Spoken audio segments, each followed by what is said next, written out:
Hey, everybody, we're GFBS on a dirty, snurdy Thursday.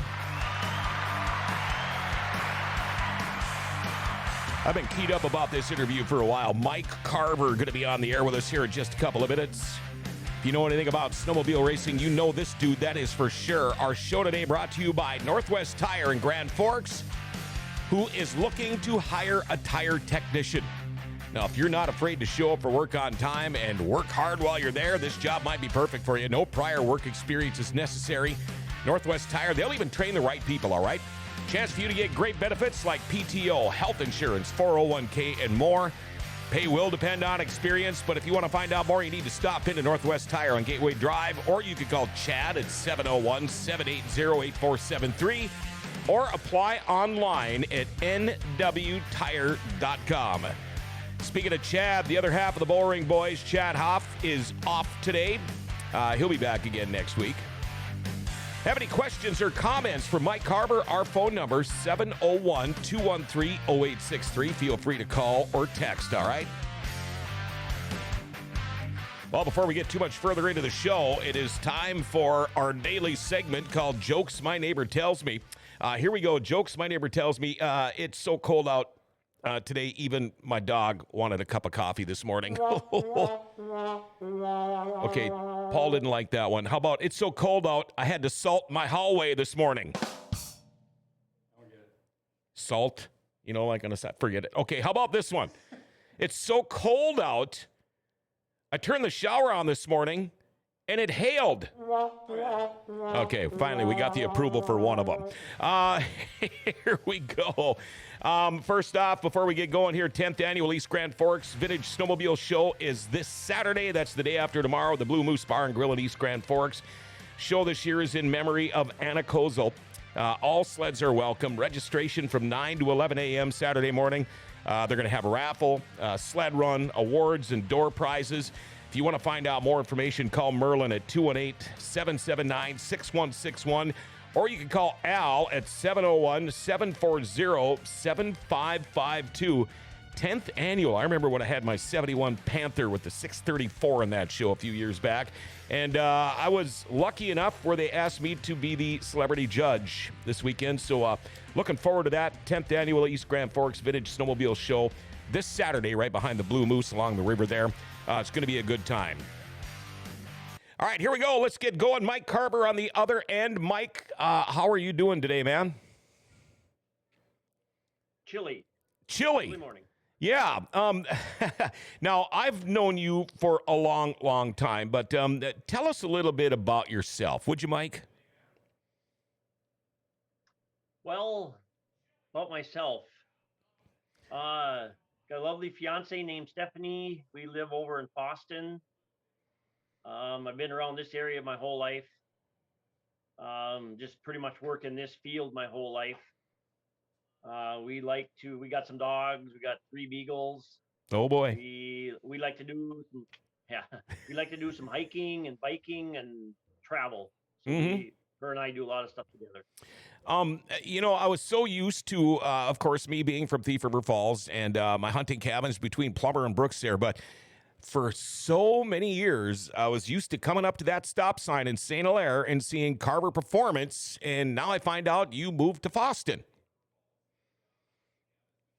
Yeah, I had been in St. Hilaire since the year 2000, and we moved down here to Boston to a newer, bigger building in about 2018. Okay. Speaking of Boston, I was actually the sports director there.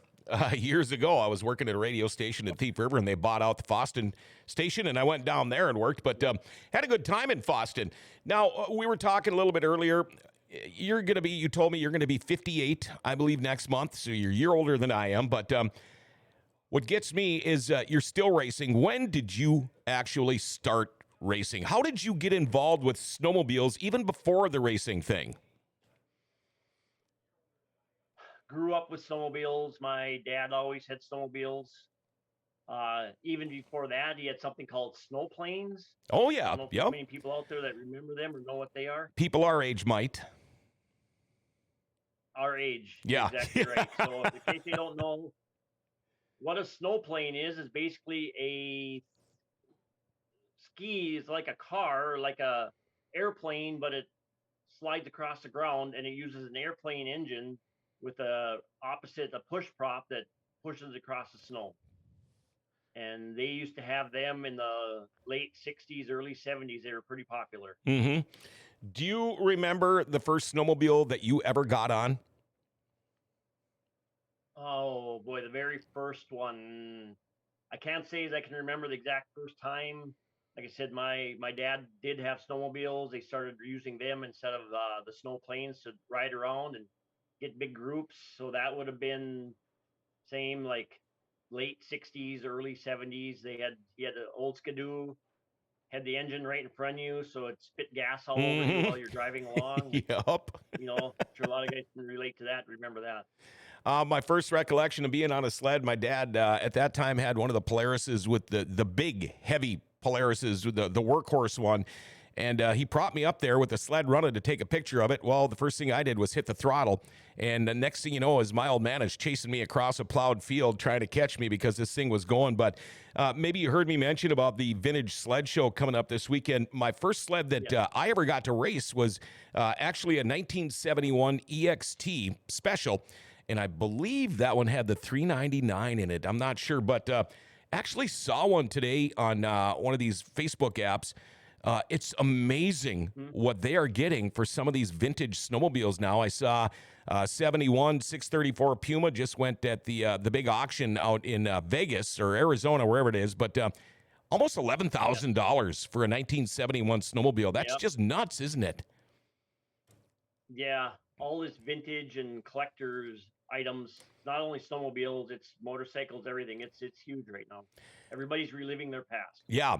Have you dabbled in the vintage stuff, or are you still strictly newer stuff? Well, I don't know what maybe not vintage, more like classic. I actually have a couple of snowmobiles from like some of the first independent suspension sleds I ran, like Mm-hmm. early to mid 80s. Mm-hmm. Yamahas that had the old strut suspension. Yep. I've I picked up a few. I haven't done any work to them, but I want to get at least one going and have one to drive around on and relive some old memories. Well, when you talk about reliving old memories on old snowmobiles, I'm doing it every day because banging around in ditches for all those years with some of those sleds, I've had 2 back surgeries now. And I had a chance to ride in a vintage ride a couple of weeks ago, but it was so rough out and I was so sore I couldn't do it. But man, I miss it. But that's the reason I got rid of my 71. I just couldn't ride it anymore because it beat me to death. Well, that's just it, and then that's why they have advancement in technology. Then everybody has to go back to ride them old ones to realize maybe it wasn't that great. Yeah, exactly. Now, when did you first hop on a sled and race? Well, what I would call racing, I was thinking about when you asked me about sleds that I ridden. When I started to be able to get my own sleds and do some riding, I remember going in the ditches around home. I grew up south of McIntosh, and I would race cars in the ditches. I'd be Mm-hmm. happy if I could ride along and be as fast as the car in the highway. And they probably thought this crazy kid on the snowmobile was going to crash or something. So that was kind of the first part. And then I actually went to a organized race in Bemidji, Minnesota. Oh, that would have been I think it was February, March of probably 81 or 82 in there. Wow, I actually had a little bit of kind of an argument this morning on my way to work. I always stop into a gas station in town, and I told him. He asked me who was on the show today, and I told him, and I said, "He's a Polaris guy, isn't he?" And I said, "Well, no, I think he's an Arctic Cat guy." But in the history of your racing, I mean, man, you have been doing this for a long time. What brands have you raced? Yamaha at first, and then Arctic Cat. And you've been Arctic Cat ever since. Yeah. I've been pretty heavily involved with Arctic Cat. I used to work at Arctic Cat at the factory in engineering. Before that, I worked at RV Sports, which was the Arctic Cat dealer in Thief River for, many 50, 60 years. Mm-hmm. Worked at the old Black Magic Performance Company for a bit. Then went to work at Arctic Cat in engineering and worked on some new snowmobiles there. And then I left there to go on my own. So you've been pretty much, you're like me. You almost bleed ditch pickle green. Is that right? Yeah, it's been with being in the area and in Thief River, it was kind of the logical choice, and I have no regrets. Going off in my own business, I work on all the different brands, so you realize that they're just like Fords or Chevys or whatever. Just Mm-hmm. different people have different choices, and and that's fine too. I don't hold any grudges against any of the others. It's just everybody has their choices, and we work on all of them here now at my business. So you and this actually kind of surprised me, although it shouldn't. I'm talking Doogie Hauser. Craig Hauser is the one that kind of got us together here. But when he told me you were still racing, I didn't know that. I knew you were going to the tracks and everything, but you're still racing, and you're also basically still kind of doing the shock thing while you're racing. Is that right? Oh, that's correct. We have a lot of customers like the Hausers that come to us for setup information. Like first race of the year is an ice race, so we have to like lower the sleds. We got to change the shocks out so they uh, can be low for good cornering and good Mm-hmm. speed on the ice. Still handle, and then a week later we got to change them up to go ride in the bumps and full travel, and got to have the shock set up for that too. So it's nice to be out there. You get understand what they're saying and what they're feeling. You know, yeah, I know what you felt, and this is what we need to do to make it better. Now, this all has to do with Carver Performance. Tell us a little bit about the business. Well, so Carver Performance, I started it when I left Arctic Cat, and the intention was a performance shop, work on snowmobiles and ATVs, motorcycles, general repair, and then I always did heavy on snowmobiles. I would work on customer snowmobiles to go racing, make them handle good, make them as fast as we could. So it's been snowmobile heavy. Then I got involved with Fox Shocks. Mm-hmm. They needed somebody to go to the races and do tech or not do race support, like work on the shocks for racers at the races. And I was able to join up with them, and it's kind of like the rest is history. Ever since then, our business has been pretty dominated by shock absorbers and suspension setup. Well, we can see the Fox sticker in the background there. It's backwards, but we can see it right behind you. And by the way, good way to do that. Put that right behind you where everybody can see it. Yep. Yep. I see now that Carver Performance and Noel Shanelick is a friend of all of ours, but he does the flashback racing posts, and I absolutely love him. But how'd you end up getting tied up with him? I've known Noel. I raced against him and a good friend of his back. I was racing Yamaha, so that would have been the middle '80s, later '80s. They were on Polaris on their indies, and I had Yamahas, and we raced a circuit over in the Walker area. It was called the old Heartland Racing Association, and got to know him and his friend of his. He raced Arnie Rantanen. Oh yeah, and knowing them guys ever since then. You know, it's funny. We had Guy Useldinger on the show here a couple of weeks back. But me, before I moved to Thief River in fifth grade, I was from Crookston, and I grew up with, and this is, I ended up going to Dale Cormican's funeral last year. But being around this forever, I mean, you had the Cormicans, you had Vern Ricard, you had Roger and Johnny Jansen, and you had all of these guys, and then you moved to Thief River. And it's a whole different deal. You've got the Larry Coltums and the Dave Thompsons and some of the crew there. And then it kind of goes into that. All of a sudden, we have got the Mike Carvers and Jerry Erickson. That's another name I haven't seen or talked to in a long time. But do you ever run into any of those guys? It's funny. Jerry Erickson, I just saw him at the Pine Lake race about a month ago. Mm-hmm. Actually, it was New Year's weekend and weekend after, and then I do keep in contact with Jerry. Jerry's always been a very good friend of mine. We did some racing together as well when he raced and I raced, and yeah, Jerry's a great guy, and I have a lot to thank for him to for the racing. You know, Jerry Erickson is a great guy. Last summer now, I'm the announcer at River City Speedway, and I believe it was when Brian Sturgeon was getting into the Hall of Fame. But they had a whole bunch of people there, and we got rained out. So we all went and met at a bar here in Grand Forks. Joey Hallstrom was there. We had Guy Useldinger, Brian Sturgeon, all of these kind of guys. Noel Shanlek. We had just a ton of them, but man, does that bring back some memories when you get to sit down with some of these guys. And the thing is that I admire about you is you've got the memories, but you're still doing it.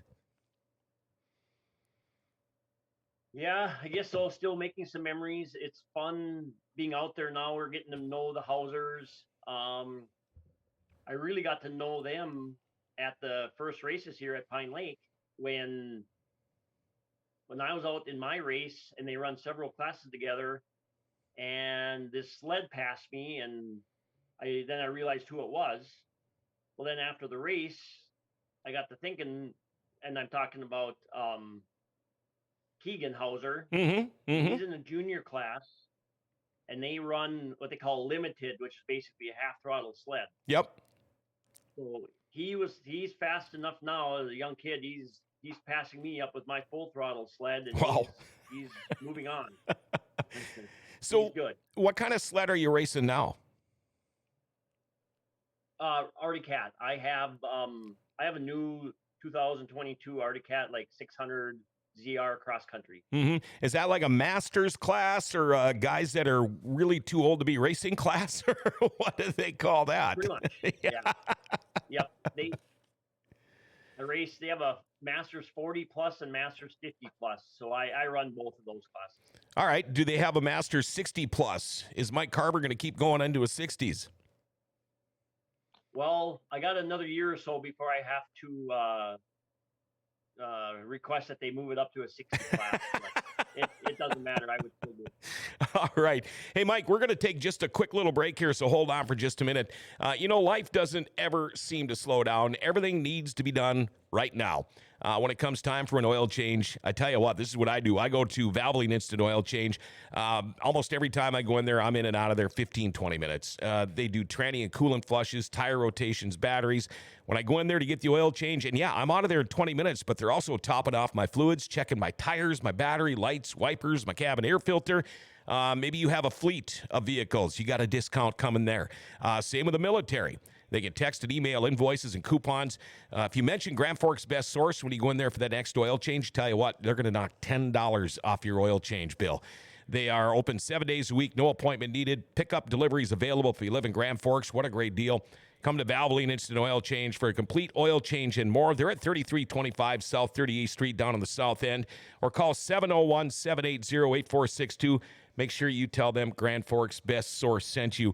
Mike Carver, I've been calling you kind of a racing legend, Mike, just for the fact that the longevity in the sport. But are you now, when you're starting to get a little bit older, and we talk about speed and technology and how things have changed, but we have both been very fast in a snowmobile before. Do you still look at some of these ditches and think to yourself, wow, there's a 100-mile-an-hour ditch? Yeah, I'm always watching terrain and thinking that.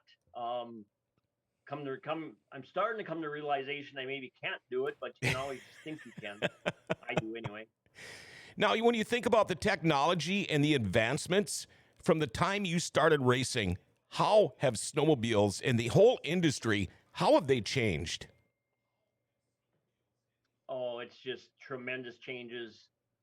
The biggest thing that's changed over the last few years is what they call this rider forward positioning, where they have moved the riders moved up closer to the center of the sled, and they move the engines back to the center of the sled, and it's changed riding styles. And it kind of harkens back to the snowcross era when Blair Morgan was racing. And that's the type of sleds he wanted.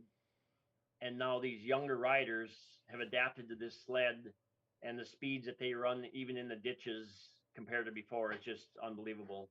Yeah, they're almost more like a motocross bike, the way they're built now compared to the way they were in the 70s and 80s. Exactly. This cross country, what comes to mind is, he's one of the top cross country racers now, and Zach Herfindahl that rides for Arctic Cat.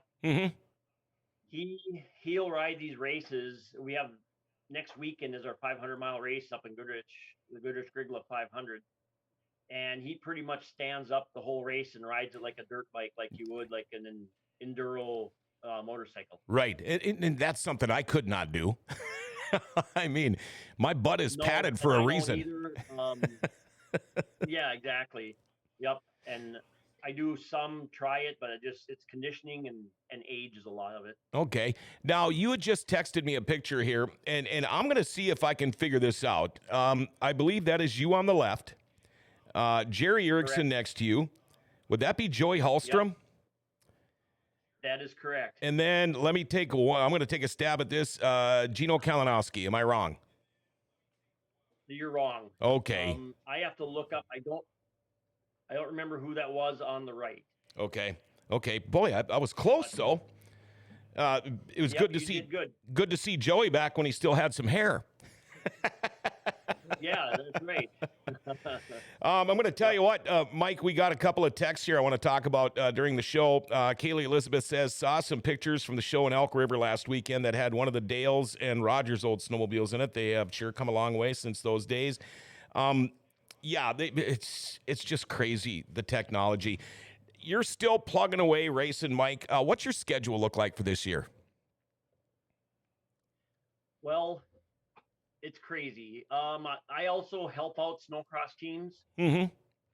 So we raced in Park Rapids last weekend, the cross country. Tomorrow morning, I leave for Fargo for the national snowcross race they're going to have down there. Oh, that's right. Yeah. So they race there. I will come home Saturday night, and I will get on my cross country sled on Sunday to train for our 500-mile race next weekend. So like this Sunday, I want to get home and probably try to ride 150 miles or so this Sunday. Then we'll prep the sled during the week. And next weekend, we got to ride 500 miles in 2 days. They do 250 miles each day. Now, is that the Goodrich race? That is the Goodrich race, yep. You know, Goodrich Grigla 500. That was the last race I ever raced. It was the Goodrich 100 back then, though, and I was in a bad accident, and I was recouping from that, and I always vowed, because they told me I'd never be able to get on a snowmobile again, and I had always vowed that I wanted to, and I got on there, and I did race that, my very last race. I loved the Goodrich race. My problem was I ran out of gas with about 2 miles to go, so that's the end of my racing career. Tough way to end. Yep. Now, if you think about... Okay, what's that? Well, you're talking about schedule-wise, and after the 500, it's just between national snowcross races and the cross-country series. We are racing, doing some type of racing involvement every weekend all winter long, and it goes into April now. You know, again, we talk a lot about age, but, you know, most people, at least our age, have been involved in a bad wreck or two. Have you ever had one of those real doozies of a wreck? Yeah, oh yeah, for sure. I've been very, very fortunate about injuries. Actually, I was at a race last year in Iowa that could have been pretty bad. I was okay. I got tangled up with another person, and he ended up with a broken leg. You know, so it still happens. You know, but I've been very fortunate as far as injuries are concerned. All right. Now, what about your best race ever? Is there one that stands out from the crowd, from the rest of them for you, Mike? Yeah, it's a woulda, coulda, shoulda, of course. Mm-hmm. You probably remember years ago when the ISOC series ran the cross country. This had been like in 1993, and they had the Ironman 250 up in Thief River Falls. Yep. And it was really cold that weekend, and I was working at Arctic Cat, and I had a good setup on the sled and got a good start. So it was 2 days of running, and the first day they ran cross country. We ran like down to Reddick Falls, over to Plummer, out past the casino, the river, and back to Thief River. And after the first day, I was in second place. And the second day, they just ran the river. Mm-hmm. So we went way out, if you're familiar with the Gully Road, way out east. and all ice, and I love the ice and always done well, but for whatever reason, that snowmobile, even early in the year, it never worked good on the ice. So I felt I could have won that race. I ended up like sixth or seventh place, and I don't even remember who won for sure. But that's kind of a woulda, coulda, shoulda there. You know, we talk about the technology in the sleds, but the technology in the gear that you wear, both to stay warm and for the protection. But how is it if you're going to go jump in, say the Goodrich 500 was today? How difficult is that? You get up this morning, it's 50 below zero with a wind chill. How unfun or fun is it racing when it's that cold for you? Well, it depends on, you got to be prepared. And we do work on that to be prepared. I have enough clothing that I'm comfortable with riding in that temperature. Actually, the last time I rode that race in 2019, I think it was 20 below when we started. Mm-hmm. And for me, my number one issue, and I think for a lot of people, is goggles and vision, Yep. so you don't fog up and you can keep going. Because once you get going and you're active enough, you can be warm and stay warm uh, with hand warmers on the sleds. And like you said, the new clothing is good. You don't have to be all bulked up. It's just biggest thing is being prepared. Sure. Now, when you talk about being prepared, Mike, again, you're still doing this. Does Mike Carver have a workout regimen? Do you hit the gym? Do you work on your cardio? Do you work on your diet or any of that stuff? Or you just get on and ride when you get the chance? I actually this year we're quite busy out at my business here. I do get on treadmill. We've got some equipment here right here at the shop. So I like, you know, 30 feet down the aisle, I have a room that we can go work out at.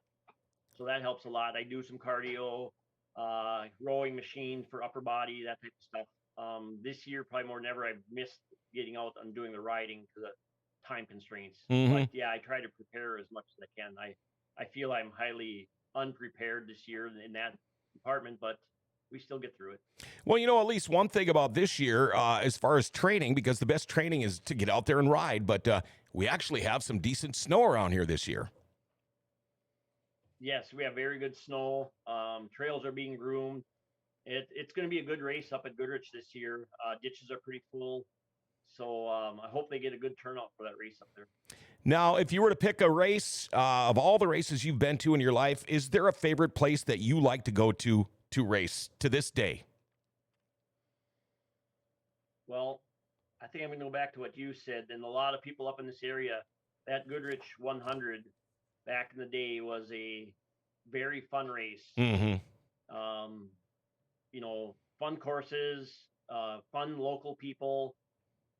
And then, of course, you probably partaked as well, too, because they always ran it on a Saturday and there was a local bar and grill there that would have bands and it was a good time afterwards.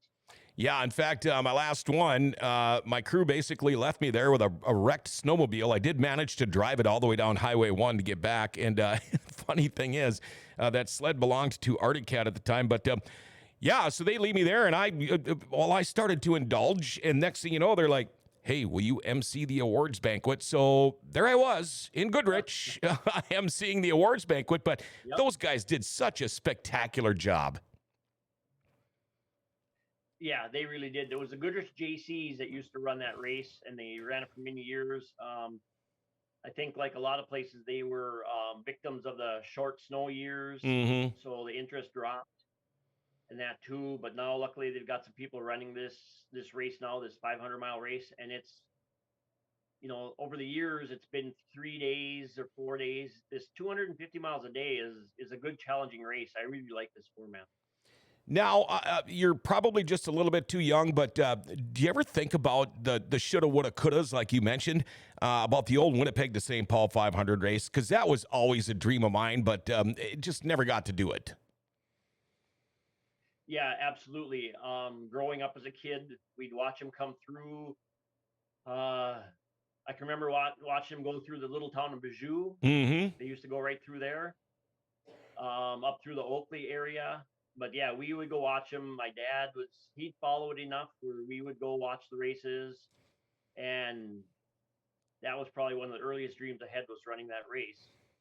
Then when I got old enough where I could do it, then they, didn't have it from Winnipeg. They resurrected the race the first few years. They ran it from Thunder Bay, Ontario, down to Minneapolis area, and I did run that race. I ran it 5 years and only finished it one time in the 5 years, so that's how that went. I wouldn't be surprised if I maybe didn't interview you during that race, because I went down. That's when I was with KKAQ Radio, and we would follow the race from Thunder Bay down. But I can remember being plenty full one night, interviewing Kirk Hibbert in a motel hallway. I think we were both a little full, but you know what? I wouldn't doubt it. I probably talked to you then, too. I think it was me and Dave Halverson and Kurt Quinnell might have even been with, but Don Jorsted, one of the great snowmobile announcers out there. I did a lot of work with Don, but it's really fun talking about the good old days, isn't it? Oh, it really is. I mean, that's what it's all about, the memories. These kids don't realize it now because we didn't realize it back then, what it means to you now at this age, what you went through and what you did, and relive stories like we are right now.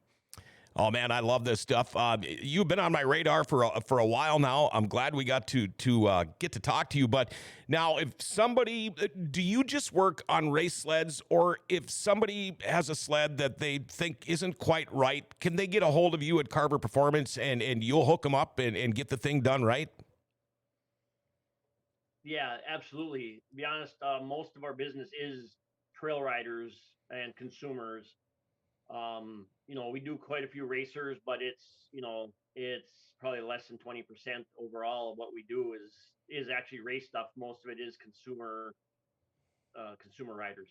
Okay, so chance for you now to give a big plug to Carver Performance. How does somebody get a hold of you? We want phone numbers, emails, websites, Facebook page, whatever you got. Okay. Well, our website is carverperformance.com. We're on Facebook as well under Carver Performance. The number here, they can call. We have a toll-free number, call from anywhere. It's 888-349-7469. And if you remember the old texting days when you text on the phones with the numbers, the 888-349-7469, it's 888-FIX-SHOCKS. Oh, okay. H-O-X. Okay. And another thing, too, if you're into the old school and even up to now, Noel Shadelick, that Flashback Racing post, sponsored by you and Carver Performance, check it out. Join it. I think it's a great post that he puts on, and he puts a lot of them on there. But I got one more question for you, Mike, before we let you go, and then I'm going to ask you to hold on for just a second, and so I can get done with the rest of my stuff before we say our goodbyes. But Mike Carver, snowmobile racer, been doing this forever and ever and ever. As far as the racer goes, Mike, how do you want to be remembered? Oh boy, I don't even think about that. I don't worry about that. I think helping people set up their sleds and being at the races and talking to them, and I don't know, just hopefully being a good, friendly guy and help a guy out here and there go faster on their snowmobile. Well, we all know people that sometimes can be the unfriendly type. I don't think I've ever heard a bad word about Mike Carver. I hope that's true. It is. Thank you so much for joining us today, man. All right, John. All right, you hold on for a minute. I'll be right back with you, all right? All right, there we go. That's Mike Carver on a snurdy Thursday today. Hey, don't forget now, the 10th annual East Grand Forks Vintage Snowmobile Show is this Saturday behind the Blue Moose Bar and Grill in memory of Anna Kozel. All sleds are welcome. Registration from 9 to 11. There's raffle, sled run, awards, and door prizes. You can call Merlin, 218-779-6161, or Al at 701-740-7552 if you want to find out more information about that. But check it out. 10th annual East Grand Forks Vintage Snowmobile Show is going on this Saturday. Big shout out going out to Rumor Sports Bar Casino. They always bring you the dirty, snurdy Thursday shows. Not only is it home of the world famous beer tower, but I think they got like $1,000 bingo tonight. It might even be worth more than that. But if you want to watch some UND Fighting Hawks hockey this weekend, it is the place to go. Wall-to-wall TVs at Rumor Sports Bar and Casino, and that's what I love about it. You know what? Their food is incredible, too. They've got lunch and dinner specials. They've got the $6 express lunch. Maybe you want to bet on the horses. Maybe you want to pull some tabs. Maybe you want to play some bingo. It's all there. And don't forget, tomorrow, Fiesta Friday. Wednesday, my favorite day, $3 pounders all day. Yeah, of course, that's my favorite day. Rumor Sports Bar and Casino, they're right here in the Grand Cities Mall. You know what? Check them out, all right? Hey, tonight, everybody, at 6:30, it's the Best Forking Sports Arena show with lots to talk about, so make sure you tune into that. And again, thank you to Mike Carver. Yeah, snowmobile racing legend, no doubt about it. Hey, everybody, remember to like, share, tag, and follow us. Hit that notification bell on your smartphone and become a patron on Podbean, a chance for you to qualify for all kinds of GFBS giveaways, all right? Hey, you know, the Grand City's a pretty cool place. Grand Forks' best source is giving it an identity again.